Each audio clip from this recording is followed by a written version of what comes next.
Hello, Julie. I'm so excited to talk to you. Yeah, likewise. I am really excited and fascinated by everything you do.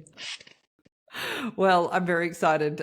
In particular, well, I shouldn't say in particular, but in particular, you're our first nomad. I'm very excited. So, So, do you want to tell us who you are, where you're from, and where you're based now? Because I am intrigued to see how you're Hmm. going to answer this one. Oh gosh, right, okay. So I am Julie. We are a British family. We were became expats 15 years ago.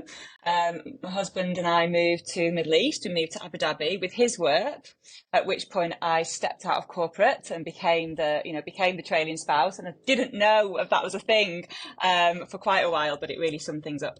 Um, we have twin daughters who are now 10 years old. And as of January 2022, my husband retired and we became nomadic. So since January 2022, in terms of where is our base, we have a UK business which is based in the UK. But since January 2022, we've been traveling through. The plan was to be a slow world trip, but so far we've not found a reason to leave Asia. So we've been bouncing around Asia for the last 2 years. Wow. So, where are you today then? Today we are in Malaysia, in Penang specifically, absorbing all the Chinese New Year vibes. Fabulous. So, okay, I've got so many questions on this. Now, let me back it up. So, where were you in the UK before you left? Like, set the scene a bit. What was life looking like pre Middle East? Okay, pre-Middle East. We'd had a couple of years of moving around. So we were from from northwest England, we're from Manchester. I'd moved over to France probably in 2026 for a work stint over there, which is interesting, working in a country where I don't speak the language. Um, 2006, I'm assuming, not in the Yeah, future of 2026. 2006. Yes, exactly. So a long time ago. So 2026, we were there. Then I came back from there after about a year. I went back to London. My husband, who wasn't my husband then, we both ended up in London for a couple of years. I was working in sort of management consulting. He was an engineer. And then 2009, there was, we decided to move overseas with his job. So I did a bit of a worldwide search and yeah, ended up in the Middle East with his work. Okay, so it wasn't a transfer with work. It was a quite an active. You guys strategically like Yeah, seeked out the opportunity. it was. I mean, in 2009, in the UK, the world was going a bit crazy at that time, and we were both contracting at the time, and we just thought, as contractors, who knew what was happening? So we just decided to look for opportunities. Him being an engineer, we just thought we'd go with opportunities there. So yeah, we did a worldwide job search, and a lot of the opportunities at that time for him were in Abu Dhabi, Dubai. So we flew over there. He had a few interviews, and a month later we moved. Wow. Did your family freak out? I think we'd given him a bit more notice than a month. I think we'd told them that this was our intent. And we were living in London anyway, and they were all up north. So no, they were all quite supportive. 2009 for us was that crazy year, like we were getting married, we moved overseas, like lots of stuff just kind of like all happened in the same year. It was a real change year. They were like, "Oh, those two. What Yeah. next wild thing?" They were probably thinking it'd last a couple of years and then come Exactly. home. That was it. That was exactly it. Oh, they'll be home in a couple of years, what, Yeah, 15 years later. yeah. You're like, suckers, sorry, never coming home. Okay, so then tell me, what did hitting the ground look like in 2009? Bit of a different place to now, like the Middle Yeah. East. So tell Yes. me, what did it look like? What were you doing with your days? This is obviously pre-kids. Yeah, yeah. So much change. So we my husband started work literally second or third day there, something like that. So I was, just sorting life out, right? Like finding the apartment and just figuring out. I think we arrived in Ramadan as well, so there was not a shop open. It was like, where do we get water? Where do we get food? I actually went for 3 weeks without speaking to anybody apart from my husband in the evenings because I just didn't know what to do or where to go. But after 3 weeks, I kind of like figured out how you get out and meet people and find people to talk to in Ramadan. Like, how do you find the just community of where people are? Because it was so hot, right? It was August, so nobody was outside and everything was closed. So for 3 months or so, we, sort of like got life set up. Our grand the grand plan back then was we'd bought a couple of houses, invested like rental properties in the UK before we'd moved overseas. So the plan was I was going to step out of corporate work, my husband would work, and then I would, grow our property portfolio from Abu Dhabi. But like in like properties in the UK, sort of thought, bought a couple of houses in the UK. How hard can it be? We'll just like scale and repeat that. Yeah, it went awfully wrong in the first year. I took a job locally to help us like build deposits and save for the next purchases back in the UK, and it just didn't work out really. So 3 months in, I ended up having a 1 year stint working for a local company, which was an experience, and that was the crazy first year of our expat adventure. So you were able to work? There was no restrictions visa-wise or anything? You could get a job? How did that sort of look? You could. I stayed on my husband's visa back then because I guess it's still an option. So my visa said housewife. So the company employed me as a local hire rather than expat hire, which I guess was probably cheaper for them. And just meant that we didn't have to faff about and change any visas really. Okay, cool. So it wasn't as if you were in a black hole of ability to be sponsored or to actually pick up a job. Did you find, like, what was the job market looking like? Was it easy? You said 3 months. Like, that seems like a relatively quick time to find a job anywhere, let alone in a foreign country. Was there work around? Yeah, there must have been. I probably started looking after 3 months, and then it probably took a couple of months to get the job. So yeah, for my field, it was sort of management consulting. So there was jobs out there. I picked one up. There was a lot of work in the region at that time. A lot of growth, I suppose. Okay, so I'm just doing the maths in my head. I always sort of count things back. I went to uni in the US in 2006 on exchange, and that was when Facebook had started, but you had to be at college in the US to have an account. And so I'm always like, okay, was it pre-2006, which meant there was no Facebook, or there was like that weird years that Americans had Facebook? But okay, 2009, like it's sort of getting out there in the world. Like, how were you finding people? Like, how did you sort of find your people? Yeah, well, it was weird because we didn't have children then. So I was really like, how do I meet people? Because I'd come out of corporate work in the UK, and you know how to meet people. And I just didn't know where to meet people. Laid in with Ramadan and the heat, and you can't just walk around and meet people because it was too hot. It was August. It's like 50 degrees or something. So I think I found a coffee morning, sort of like a Facebook group. I think in the end, in like desperation, I was just like meeting people, like expat women, and I came across a couple of coffee mornings and met people there. We then sort of joined a beach club as well and met people there. But the first year, I'd lived in France as well, and we'd moved to London, so I'd had that whole moving to a new country moving to a new place experience before. But I feel it takes like a year for you to get to a new place until you stop counting the number of times that you've met people for the first time. You meet somebody, you might get on with them really well, and you're like, this is the second time I've met you. This is the third time I've met you. And maybe it's 6 months before you stop like counting those things. But that first year and just meeting people was tough. And people leave, right, in expat communities. They like transit on, so your friend group is ever changing.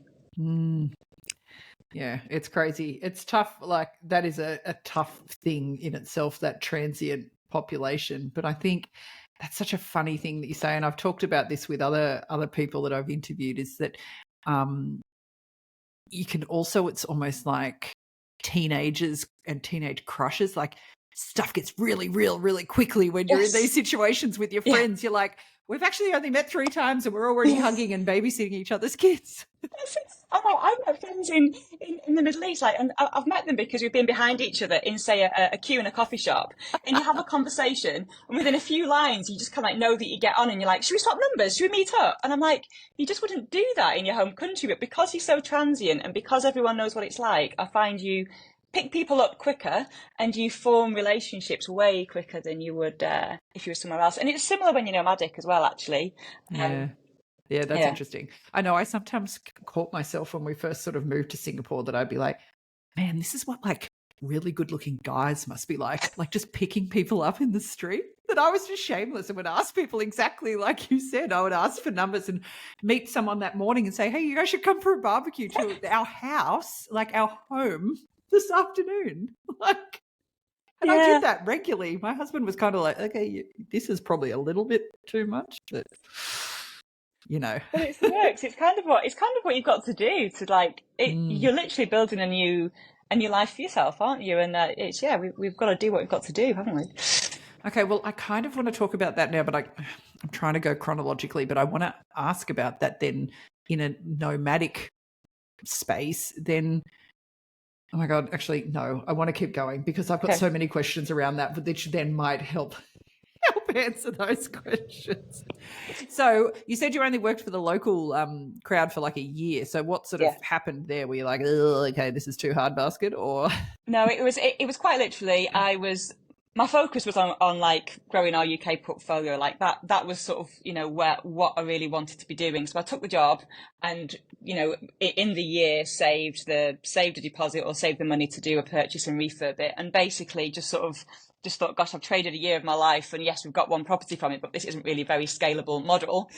And I was commuting to Dubai every day as well from Abu Dhabi, which was like back then more than an hour and 20 minutes commute. And I was just like, this isn't how I want life to be. So I was listening to something one of your other guests said the other week. I think it was I can't know if it was Chris or if it was Catherine, but someone said, tell everyone what you do. And I'd casually mentioned to the people who I used to work for in the UK, I'd casually said to them as I was leaving, like, if you ever need anybody to work for you, but work virtually, let me know, because I would definitely be up for that, do it for you. And after we'd been there for a year, they kind of contacted me and said, hey, you know, do you want to work for us virtually? And I was like, yes. And it timed perfectly with like the awful commute, and we'd done the first purchase, didn't want to carry on doing that. So that became a real sort of flexible sort of way of, a flexible sort of role. So that was like the reason why I stepped out of the local job. That's my wheelhouse, remote work for the win. That's so good. Definitely. That's so good. So tell me you're not working for them 15 years later still. No. So in a way, it was the perfect job, right? Because I was working, my hours varied, but when we became a family, I reduced my hours to 18 hours a week, and it was super flexible. I could do the hours when I want to, as long as I delivered on my deliverables and attended like the ad hoc meetings that I needed to attend. But when we had another crazy year in 2016, 17, I think it was, when we got the call that every expat dreads. Actually, before that, I should say, I put the whole UK property stuff on the back burner because it had gone wrong in 2009, 2010 when we first become expats. I felt quite embarrassed and quite ashamed because of it. So it got to the point where if other expats talked about, you know, wanting to buy UK property, which a lot of people do, I would actually dodge the conversation. I'd be like, bite my tongue and like even change the conversation, be like, oh, look, you know, there's a new brunch thing. Or, you know, I wouldn't even divulge that I was a landlord for quite a few years. And then in 2016, I was still working for them 18 hours a week, so virtually, you know, it fit in really well with family life. I could do the hours when the children were sleeping, etc. But then we got the call every expat dreads, which is, you know, if someone's ill back home, like, come quick. And it ended up, there was a death a few months later. So we were backwards and forwards to the UK quite a bit. And I hugely reduced my hours during that time because you focus on what's important then, right? You know, family, and just doing what you need to do, just keeping things stable for everyone else. And so obviously my income dropped, but what kept paying me was these like houses in the UK, which I was ashamed of, which had gone wrong. And I was like, why am I, you know, working these 18 hours a week to build somebody else's vision, to help them build their life because they've got a really strong vision, when life turns to you know, whatever. And the thing that's coming in is the thing that I thought I'd made a huge mistake in a few years earlier. Like, I realised that's where my focus needed to be. So as soon as we came out of that hiatus, I sort of just, you know, terminated my contract with them, saying, like, you know, I've got my own really clear vision now and it needs my time and I can't give you these 18 hours a week anymore. And then since then, 2017, I've been focused on growing the UK property portfolio, but from out of the UK, and just making sure it fit in with family life and how we wanted life to be. So good. Well, I'm sorry to hear that it is, you're right. That's not something that anyone likes to hear at the best of times, but when you're on the other side of the world, it's really tricky and tough, and there's a whole lot of weird guilt stuff that lines up with that as well, and that's another whole episode. We can talk about that another time. But that's so funny. I love full circle things, especially when you're like, oh yeah, that crap idea that I left over here, and then it ends up being like, oh cool, like actually that's funding life now. Yeah, exactly. It was the only thing that was paying me at the time. Like, so funny. So tell me then, what was the sort of catalyst or driver to wrap things up in the Middle East? Because that's a good stint.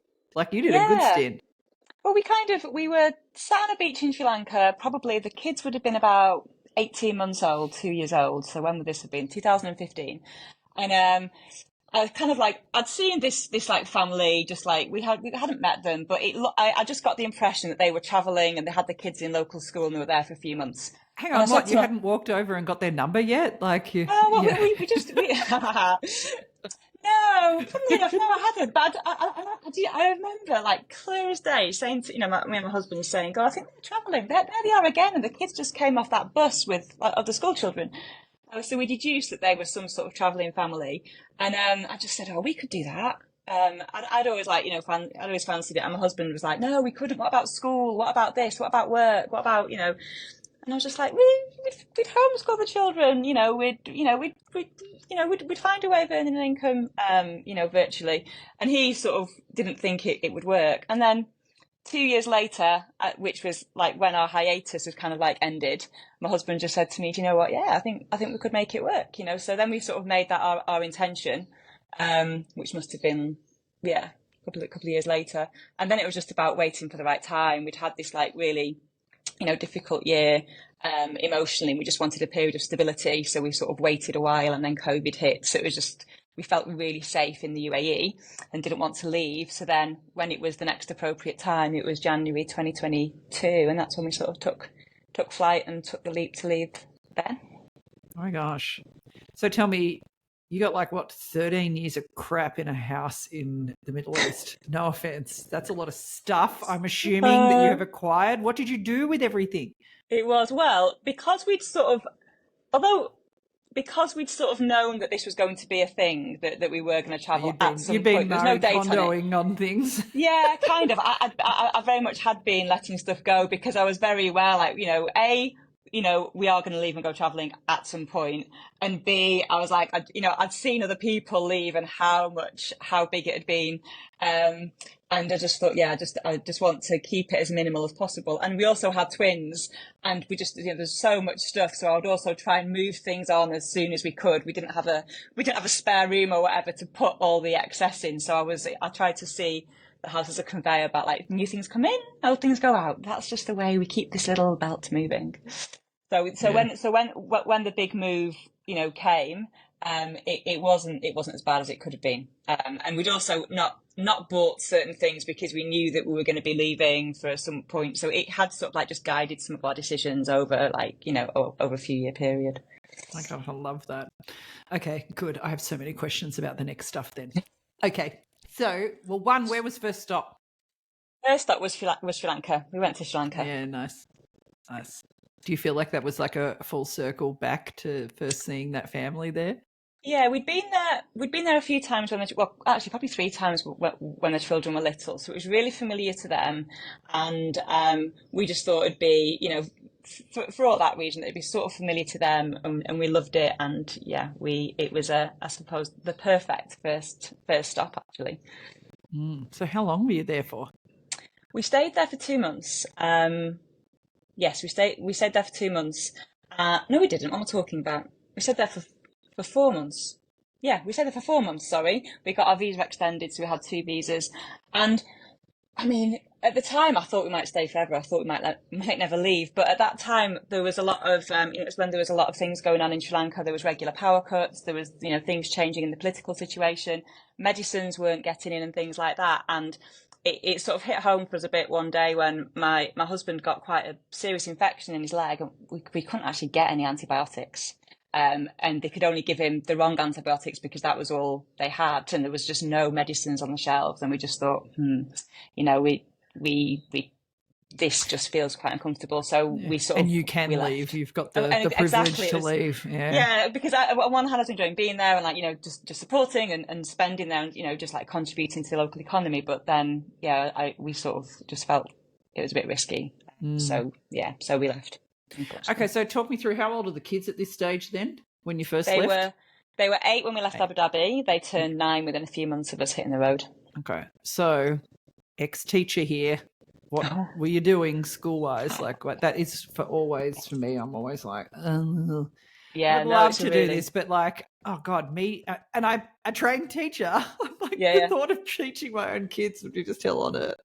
Yeah, no, and it was this was the thing that really kept me up at night before we went. So COVID in a way was a really great proof of concept for us because there was loads of different models of schooling and how school worked during COVID, and the one that we just most enjoyed as a family and that really worked was when teachers would record lessons and give you the worksheet so that you could do the work when you wanted. What didn't work well for us was when it all moved to Zoom calls and you had to sit there on Zoom calls. Like that just didn't work. And we loved the flexibility of the videos and the worksheets because then we'd like do school for 2 days, take a day off, and then cram the extra work into the first 2. So we knew that model of videos and like, you know, lesson plans worked for us. So when we first started travelling, we found this virtual school in the UK, which was pretty much like that. We chose to do 3 subjects with them: English, maths, and science. My daughter is just coming in; she's just woken up. I'm speaking to Jo on the podcast. She's not well.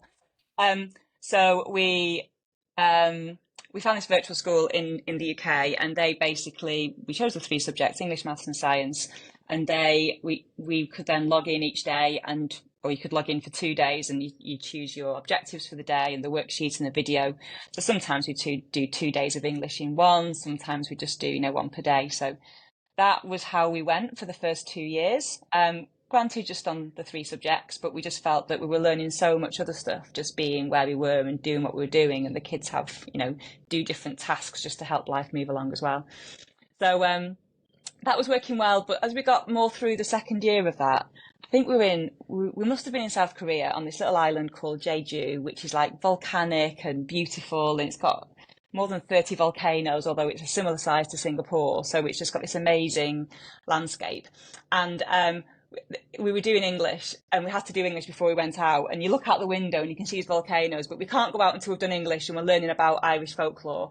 Now, Irish folklore is amazing, but we just felt like we really wanted to be learning about our environment and our surroundings and using that as part of our lessons, rather than other things. So September 2023, we decided to step away from the virtual school, and because we had some confidence from how things had been structured for the previous 2 years, and the girls were a couple of years older, we then moved to a more flexible sort of schooling. So for English now, we sort of plan and write about things that are relevant to where we are, and the kids choose what they want to write about. So I suppose you could say we've moved more towards the world schooling or unschooling spectrum. We have moved a bit more that way. But we definitely could not have done this when we first started out. We needed that like structure and routine as almost like a follow-on from international school for a while. Interesting. And so is it one, or like, are you guys fun? Like, then you tell me to beat it on the financial questions, but like, is the income that you guys are living off at the moment is passive enough that it doesn't the teaching, in inverted commas, doesn't fall on one or either or the other of you to do the, like, it's time to do the schoolwork sort of stuff? Like, is it something you're finding that you do as a, like, what's your time sort of divided by as far as you having to work or do the schooling side of things? So for the business side of it, it's always been quite important that the business has always given us location freedom, right? Because we've been doing it from thousands of miles away, but also time freedom. Like I didn't want to create I've had full-time jobs where I've worked crazy hours. So in setting up my own business, one of the requirements for me was that it gave me time freedom. So we don't spend huge amounts of hours every day on the business. It's more like check-in and bits of time here and there. So the days are more about like learning and exploring and things like that. So we tend to do, something related to learning in the morning before we leave the house to go out and explore. I say tend to because that's not hard and fast. It's not always, but we just try and make that the habit. Like, we'll do a bit of English or a bit of maths or a bit of learning or a bit of something like that before we leave the house, because if you leave it till the end of the day, it never gets done. And we want to foster the growth, just a growth mindset. So we try and build that into most days. Oh my God, I love that. So have you then acquired friends along the way that are doing a similar sort of, well, one, nomading, and two, similar sort of strategy with the schooling? Like, is that something that you've almost sort of built your own little community or found people that are sort of running the show similar to you guys? Or are you quite rogue when you're out and about? It hugely varies depending on where we are, right? So we're in Penang at the moment, and this is our third time in Penang in 3 years. We sort of like bounce back to here every year or so. And in Penang, there's a really amazing community of world schooling families, basically, who are, who sort of, some of them are new here, some of them come back here, some of them have here as a base and live here, but like travel from here quite frequently. And there's a few other places where we've been to that are a bit like that, where you do, you can just like drop straight into a community of world schoolers. So like here, for example, every Wednesday morning there's a meet up in the park, which is where all the world schoolers go, and it's different people every week because it's just sort of through a Facebook group. It's just sort of known. So yes, we find communities in places where we go to. There are some people who we've met up with in 2 or 3 different countries, sometimes like intentionally, and sometimes just sort of, we'll be there and we'll hear that somebody that they're going to be there and we can just meet up. But equally, some places where we end up, it's quite literally just, just us. We were in Japan a while ago and we were quite literally on a mountain with nobody else around. We might see the neighbour once a week, and apart from that, you don't really see anybody else. So sometimes it is just us. So yeah, it does vary, but that's part of the adventure, I think. Like sometimes hugely social and sometimes hugely not, and sometimes in between. And so are you spending a bit of time, like it's slow travel, you're spending a fair bit of time in places, like are you sort of Airbnb or like little homestays, or how are you actually doing like the living side of things? Yeah, someone did say to me the other day, "Oh, you're slow madding," and I was like, "Am I?" Like I didn't even know slow madding was a thing. But yeah, our mode of travel, and this is a question someone had asked me, and I didn't realize this was a thing. Like they said, "How do you travel? Do you what did they say? Do you hub or do you nest?" And I was like, "What?" But we tend to spend a month or two in a place, because then you can form habits, you can form routines. You get better discounts on Airbnb if you stay for a month, for example. And then sometimes we'll do a flurry of, like, say, a few weeks of travel, like, spending a week or a couple of days here and there. So we quite like to travel overland. So if we're traveling overland, we'll maybe stretch that out over a few weeks and then get to a place and stay in the next place for a few months. So it's mostly through Airbnbs. Sometimes we do a bit of house sitting as well. So then that takes us to different places too. Oh my gosh, I'm sitting here so enviously listening to you. We came to Singapore last year, actually, before I knew you. Oh, before no, I came what a across shame. you. Well, make sure you ring me when you're here next. I So will next time, fabulous. definitely. Yeah, I feel like it's just one of those things that you sort of, we're very good at seeing like, oh no, it just wouldn't work for us. Like it's too hard. Like there's just, and I can see, I just always love meeting people that are doing things like this. You find very inspirational. My husband is going to be like, ugh, when I get off the phone, he'll be like, oh God, stop talking to people like that. He could speak to my husband, right? Because that's what he was like at first when we first thought about this. It took him a while to see it might be possible. Yeah, that's interesting.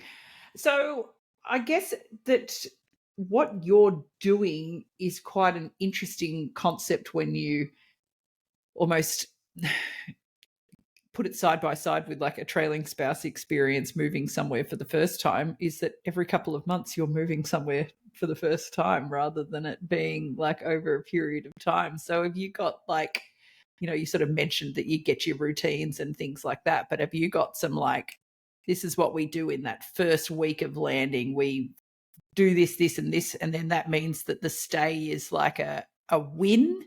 Or are you I sound like a psychopath, me trying to plan everything out all the time. That's so me.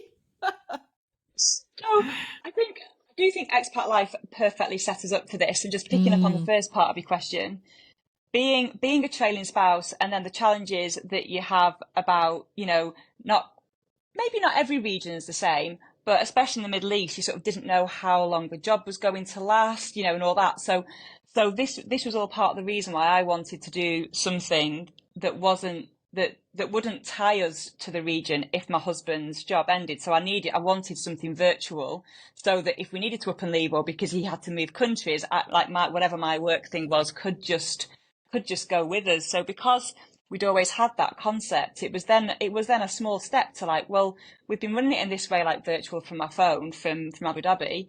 So actually it's not much different to run it as a nomad. In fact, it's no different to run it all as a nomad. So the whole trailing spouse piece did set us up. In terms of meeting people, or in terms of when we get to places, I haven't got a formal checklist. Well, maybe I should write one out, but just hearing what you said, then yes, really. Well, when we get to a new place, it's about, let's find a coffee shop that we sort of like to go to. Obviously, we like to go to different coffee shops, but you just naturally end up finding your own coffee shop, your favourite. I'll always try and find like a local market or a local food court or something that we can go to that becomes our sort of like, one of choice.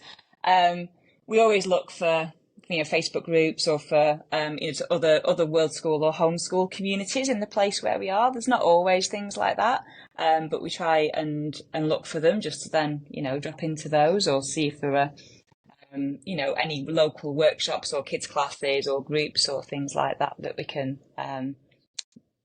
get into. So yeah, there is a bit of an informal checklist out there, like the first week in a new place, and walking around. We love to just like walk around and just wander around and just get a feel for the place, and use local buses if there are local buses or local trains and things like that, and just get lost wandering and see what we find. And how are the girls finding? So I have a 10-year-old girl as well, and she's, I don't know where she gets it from, but like an extrovert, imagine that. And I'm always sort of, I think about whenever I like fantasize about doing things like this, she comes to mind, because I sort of think like she's a real friends girl. She's like got a posse, and she finds a posse wherever. Like she, as like a 3-year-old, we would go somewhere on a weekend, and we would go to the playground, and she would have found a crew already. And this is in a town we don't live in, and she would bring over parents to introduce them to me so that we can be friends forever. And I sort of I picture her in that nomad sort of situation and things. Like, is that something you guys talk about or are conscious about, or the girls ever sort of mention, or has that been a challenge at all, of that sort of friendship building side of things? Yeah, it hasn't been a challenge, but our children I've just now planted that seed of doubt into your mind. You haven't. But what I was thinking as you said that is, I was thinking your daughter would rock this nomadic life, because we were in a park the other day for a meetup, and there was like 10 other world school families there. None of some of them knew each other, but not everybody.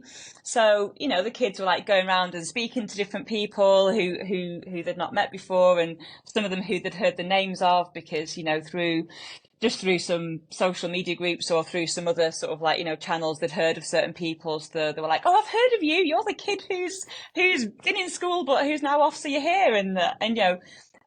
So they're quite keen to build relationships, I suppose. And because I don't know if it's because they've been expats, but because you're in a transient community before, and people come and people go, they're just quite comfortable meeting new people and having a little group, the group might last a week, it might last a couple of weeks, or it might last a few days, but then just,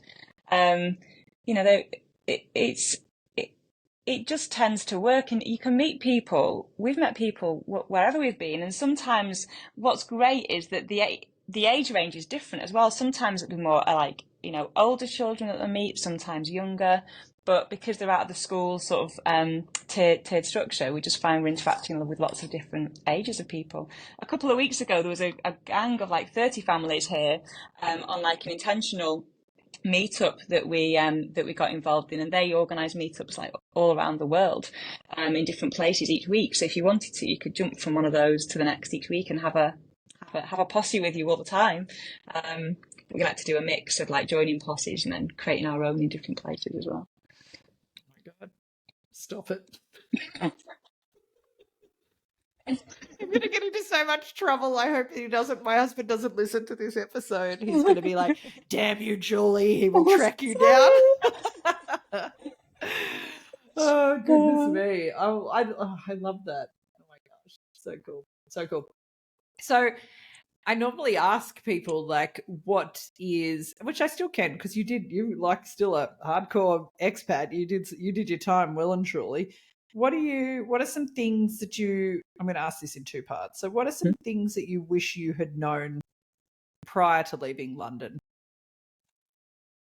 Oh, I kind of wish that I'd known we were arriving in Ramadan. That wasn't even on my radar, really, and I didn't realise that the whole of the country, you know, that things were so affected, and I did not know what was going on for my first few weeks there. I think that's not really. But I don't think that that's talked about enough. Is that I don't think anyone actually does that much research. They go to especially if you've got kids, you default to like, okay, these are all the things that need to be in place before we arrive. So school, place to live, you know, Googling what area and what things to do, but you don't actually often ever think to look at like, okay, what's the holidays. Cultural calendar look like? Yes. Are we going to, like it's a thing. Like we arrived to do a recce in Singapore over Easter, and we couldn't look at a whole lot of condos because the tenants were away for the weekend.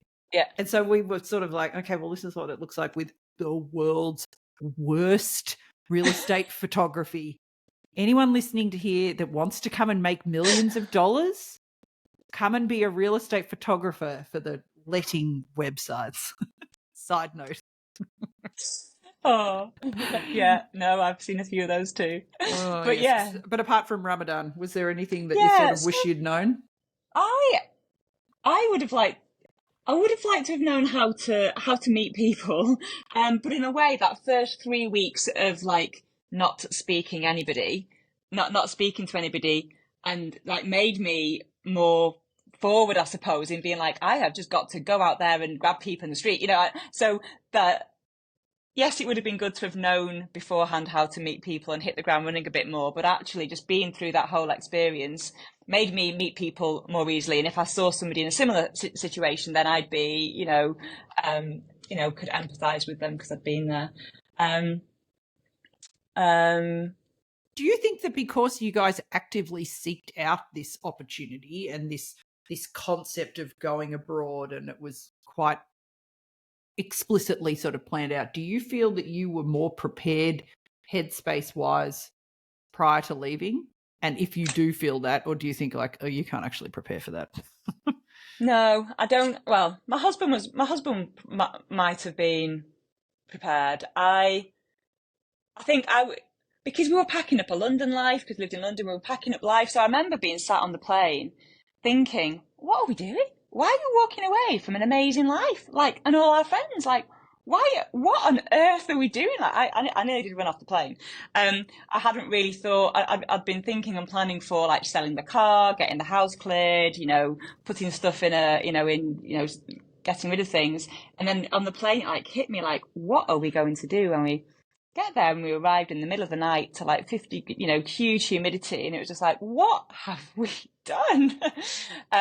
So yeah, I wasn't prepared, I suppose, is the answer to that question. But what I learned from that, and I suppose from having lived in a few other places before and things that have happened since, you just find a way, don't you? And that's part of the excitement and part of the adventure.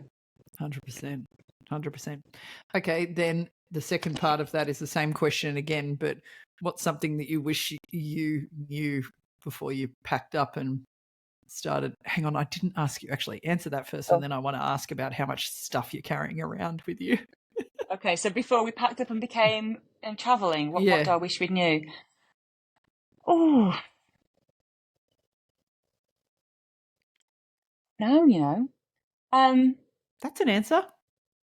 yeah, I don't know. I think I work very hard, and this came from being an expat to kind of like enjoy the present and enjoy what is here and now, and what it, not wishing for things to be different, or wishing, or having regrets and things like that. I remember when we first became expats, I think I met a few people maybe who didn't enjoy being there, and they were wishing waiting for the summer, or they were, waiting for next year when they were leaving, and they were regret. And I just thought, oh, nowhere's ever perfect. This sort of gave me the sense that nowhere's ever perfect. So wherever you are, like make the best of where you are and what you've got there, and then I'll look for the good in, just look for the best bits. So yeah, I do struggle to answer what I wish I'd known, because what we didn't know gave us the experience that we've had in every country that I've arrived in, which has been brilliant. Although I do know, I think my daughter would probably say that she wished that I'd have known how to get cash out of the bank when we first arrived in Japan, because me and her arrived in Japan having got off the boat, and we couldn't get out any money, and I couldn't get a SIM card, and it was, she loves to tell this story of traveling with mummy and how it didn't work out. Work out because we're still here. You live to tell the tale. Exactly, good story. Oh, that's so good. Oh my gosh. Okay, well, I could completely talk to you for hours, so I'm going to stop. And I feel like we need to plan a holiday together, obviously. Yeah, we're only along the peninsula, I know, right? we're practically neighbours, really. In your world, we really are neighbours. Yeah. Oh, Julie, thank you so much for sharing all of your experience. I feel like you may have just created a monster, or released an inner monster in me. So, Well, you asked how many bags that we travel with, oh and yes, we have two rucksacks. between the four of you. We have two big rucksacks, yes, and then everyone has like a little day bag. So yeah, Wow. because more than that, it's just too difficult to get buses or trains, or it just becomes too difficult to pack and unpack. So yeah, we don't not going to win any fashion Are you guys awards. smelly? No, we always make sure we have a washing machine. Like that's the thing. Always make sure there's a washing machine in your accommodation. And yeah. Because I was just picturing, which is so naughty of me, when you were like, oh, there was like 30 families in the park. I was like, gosh, imagine it.